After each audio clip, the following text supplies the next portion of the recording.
The office is silent. Phones buzz, keyboards click, and one voice cuts through everything. Mr. Carter shouts, "School fees? Again? Are you serious, Eli?" Everyone looks up. The young office boy, Eli, stands near the CEO's glass desk. His hands shake. A crumpled fee notice is in his hand. His eyes are wet, but he keeps looking down at the floor. "Sir, they gave last warning," Eli whispers. "If I don't pay by today, they will." Mr. Carter laughs loudly. "Your whole school fee," he says, waving the paper, "is less than what I pay for one lunch. And you're crying like a baby." A few employees look at each other. No one dares to speak. "Sir, please," Eli says. "I am paying for my sister too. I just need my salary today. I will work overtime. Please." Mr. Carter leans back in his leather chair. He says, "Listen carefully. You are an office boy, not a manager, not a director, not my son. Your job is to bring tea, clean tables, and run around. Why are you even wasting money on school?" Eli's throat burns. Tears build in his eyes. "If you were in his place," the narrator asks softly, "what would you do? Would you beg more? Or walk away?" Mr. Carter tears the fee notice in half. The sound is loud. Tiny pieces fall to the floor, just like Eli's hope. "From now on," Mr. Carter says coldly, "no more talk about your school fees in my office. Do your work. Or leave."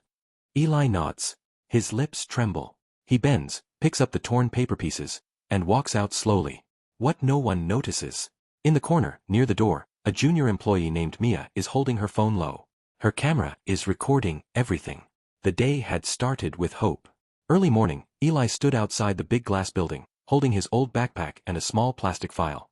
Inside that file was his school fee notice and his sister's school receipt. He looked up at the tall building. "One advance salary," he whispered to himself. "Just 1 month. Then I can manage." He touched his chest, took a deep breath, and walked in. Inside the office, everything looked rich. Shiny floor. Expensive perfumes in the air. People in suits. Laptops, glass walls, paintings. Eli moved quickly between desks, serving tea and coffee. "Eli, 2 coffees for meeting room." "Eli, bring water." "Eli, clean this table." He smiled at everyone. "Yes, ma'am. Coming, sir." He never complained. But his mind was somewhere else. He kept touching his file in his pocket, feeling the paper through the cloth. "If I don't pay my college fee today," he thought, "they will freeze my result. And my sister will be sent home from school too." Lunchtime. Mia, the junior employee, saw him counting coins at the pantry. "Eli, are you okay?" she asked. He quickly wiped his eyes. "Yes, ma'am. I'm fine."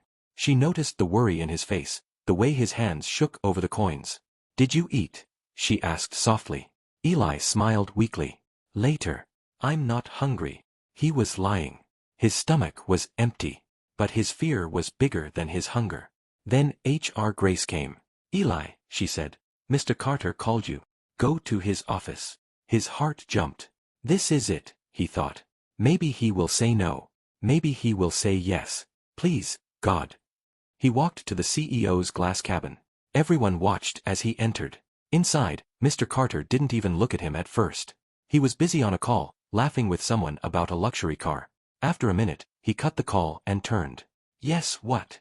he said, annoyed. "Sir," Eli started, voice low, I wanted to ask if I could get my salary a bit early this month. Just this month. I have to pay my school fees and my sister's school too. They gave last." Mr. Carter snatched the file from his hands. "School fees." He opened it. "College? Your sister's school? Why are you studying? Why is she studying?" "Sir, we lost our parents," Eli said quietly. "My mother always wanted us to study. I work here in the day and study at night. My sister is in grade 6. They said if we don't pay today, they will." Mr. Carter burst into a cruel laugh. "Your whole college fee is what?" "This," he said, reading the amount. He held the paper up. "This is less than my weekend coffee bill." Some staff looked up from their desks. The room became very, very quiet.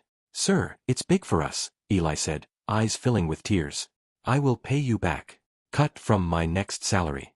But please, sir, they will remove my name, and my sister will." "You think this company is a charity?" Mr. Carter snapped. "You think I run this place so office boys can become big men?" He stood up now, voice getting louder. Listen to me, Eli. You are nothing in this company. No one. You're just the boy who cleans cups. You don't need college for that. His words hit like a slap. Eli's chest hurt. His fingers curled into fists, but he kept them down. He didn't want to lose the job. They had no one else to earn. Sir, please, he whispered. Mr. Carter ripped the papers in two, then again. Tear. Tear. Eli stared at the pieces falling, as if his dreams were being cut in front of him. If you want to study, Mr. Carter said, go somewhere else. If you want this job, forget about school. Understand? Eli nodded slowly. Tears rolled down his face now. He didn't even wipe them. He bent down, picked up the tiny pieces of paper, and held them in his shaking hands. Now go, Mr. Carter said, sitting back. And don't bring your poor boy problems into my cabin again.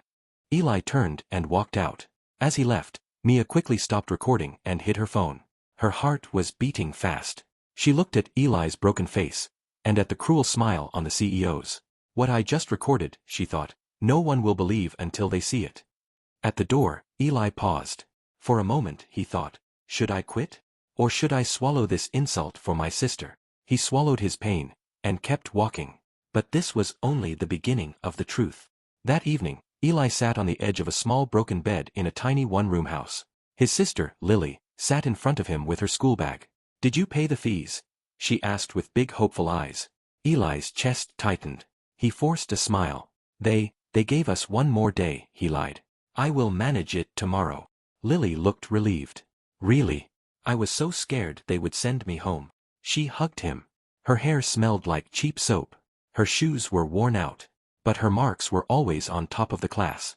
Eli hugged her back tightly. Inside, he felt like a failure. I'm sorry, Mama, he thought, looking at their mother's old photo on the wall. I promised I would never stop Lily's school. I promised I would finish my own college.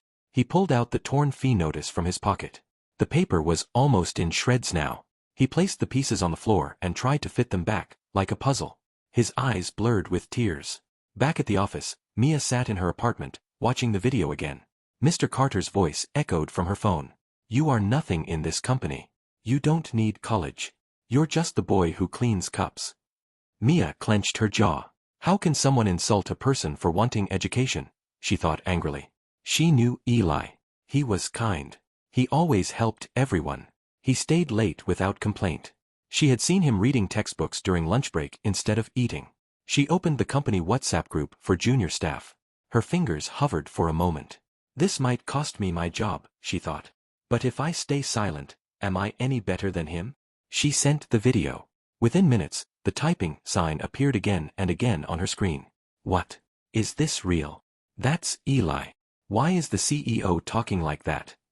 Disgusting. The video didn't stop there. One of the staff forwarded it to a friend in HR. That person forwarded it to someone in the chairman's office. By late night, the video reached a man named Mr. Kane. He was not in the office every day.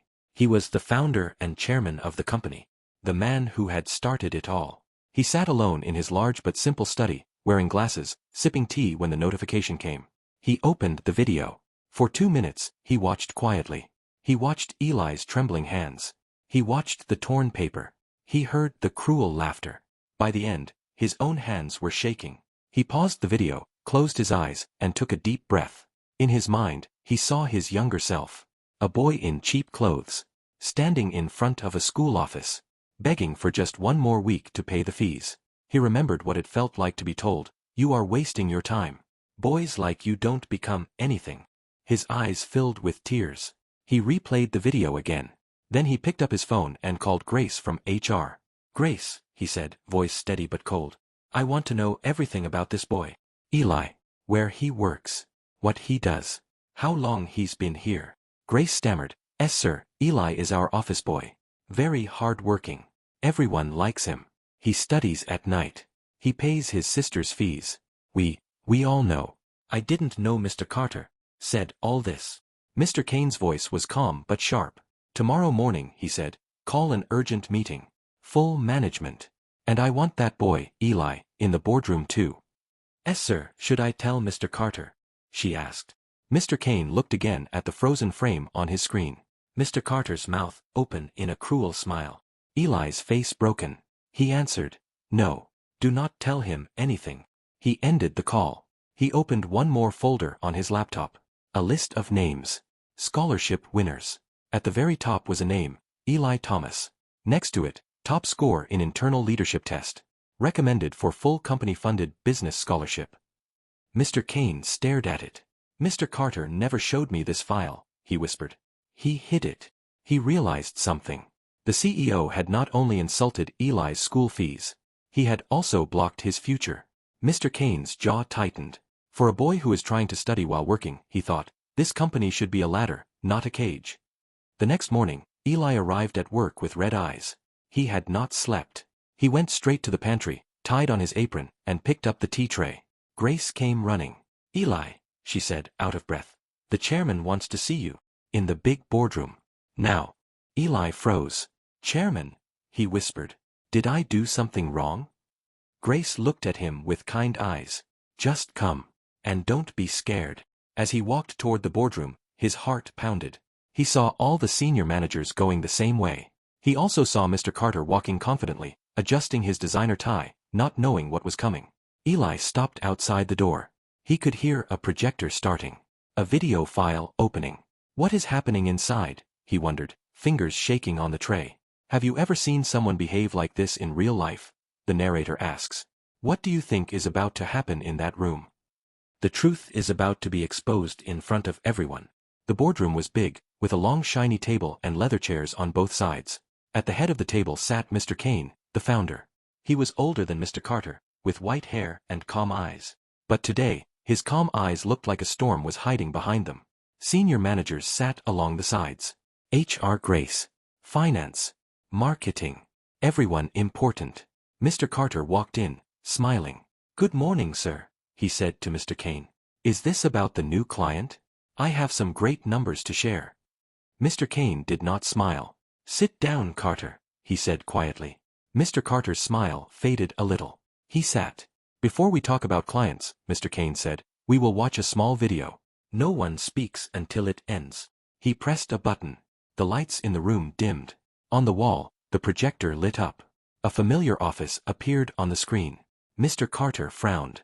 He knew that room. It was his own cabin. Then he heard his own voice, loud and proud. "Your whole college fee is less than what I pay for one lunch. You are nothing in this company. You are just the boy who cleans cups." Everyone stared at the screen. On it, Eli stood with shaking hands, holding the fee notice. They watched as Mr. Carter tore the papers. They watched Eli's tears. They watched him bend down and pick up the pieces.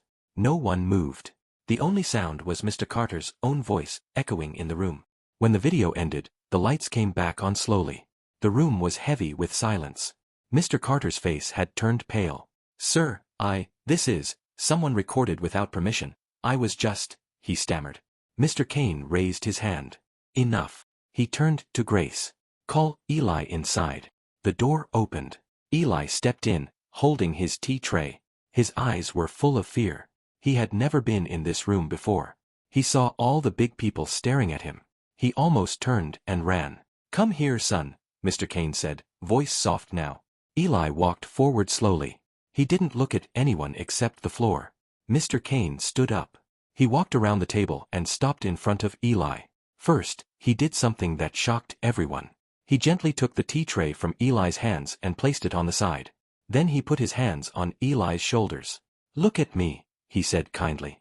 Eli slowly raised his eyes. There were tears there. Fear. Shame. But also a tiny spark that refused to die. Mr. Kane's voice broke a little as he spoke. "How long have you been working here, Eli?" he asked. 2 years, sir," Eli whispered. "Since my father died." "And you study also?" Mr. Kane asked. "Yes, sir. College at night. Business studies. I want to become something one day," he said shyly. "And my sister, she is in school. I pay for both of us." His hands twisted together nervously. Mr. Kane nodded slowly. He turned to the room. "Does anyone here know," he said, "that there is a scholarship program in this company? For employees who study while working?" Some people nodded. "Does anyone know," he continued, eyes now on Mr. Carter, "who got the highest marks in our internal test last month?" Silence. Mr. Kane walked to the laptop, picked up a printed file, and held it up. This boy, he said. Eli Thomas. Everyone gasped. Eli blinked, confused. Me, sir. He whispered. Yes, you, Mr. Kane said, smiling gently now. You topped the test. You won a full scholarship from this company. College, books, everything paid. You even won a small monthly allowance for your sister's school. Eli's mouth fell open. His eyes filled with tears again. But, sir, I never heard, he said. No one told me. Mr. Kane's face hardened. He turned slowly to Mr. Carter. He asked, voice low but sharp like a knife. Carter, who signs off these scholarship files before they reach me? Mr. Carter swallowed. I do, sir. And did this file reach me? Mr. Kane asked. Mr. Carter's lips trembled. Sir, I was busy. I forgot. I thought, we didn't need to waste money on what? Mr. Kane interrupted. Say it. Mr. Carter's voice was almost a whisper. On an office boy. The words hung in the air like poison. Mr. Kane closed his eyes for a moment. Then he spoke, not just to Mr. Carter, but to everyone in the room. I was once like him, he said, pointing at Eli. I was a poor boy who cleaned tables in an office. I used to stand outside my school, begging for extra time to pay my fees. He looked at Eli, and his eyes were wet.